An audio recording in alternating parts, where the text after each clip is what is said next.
এক মিনিট বক্তব্য প্রদান করা আসলে যায় না, যেহেতু এখানে আমরা সবাই উপস্থিত হয়েছি।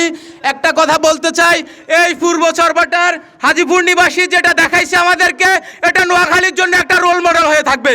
তবে আমি একটা কথা বলতে চাই, এই সুবর্ণচরের এই মানববন্ধন হোক শেষ মানববন্ধন, মাদক তারপর হচ্ছে পতিতালয়, দেহ ব্যবসা এবং সগব অপকর্ম এখানেই শেষ হবে।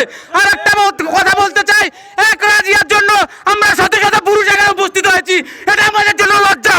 তবে রাজিয়ার জন্য না, রাজিয়ার পিছনে যে গডফাদার গুলো আছে তাদেরকে দ্রুত প্রকাশ্যে আনতে হবে। এবং সোজা কথা হচ্ছে, আগামী 48 ঘন্টার ভিতরে এই মামলা প্রত্যাহার করতে হবে। আমি আর একটা কথা বলতে চাই, এখানে মামলার আসামি আমাদের ছোট ভাইরা, আমাদেরও ছোট ভাইরা মামলার আসামি হয়।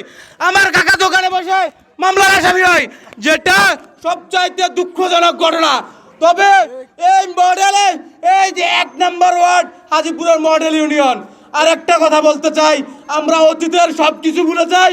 অতীতে বোধ খাইও আর না খাইও, সব শেষ। আমি বলে আমার বক্তৃতা শেষ করছি। আসসালামু আলাইকুম।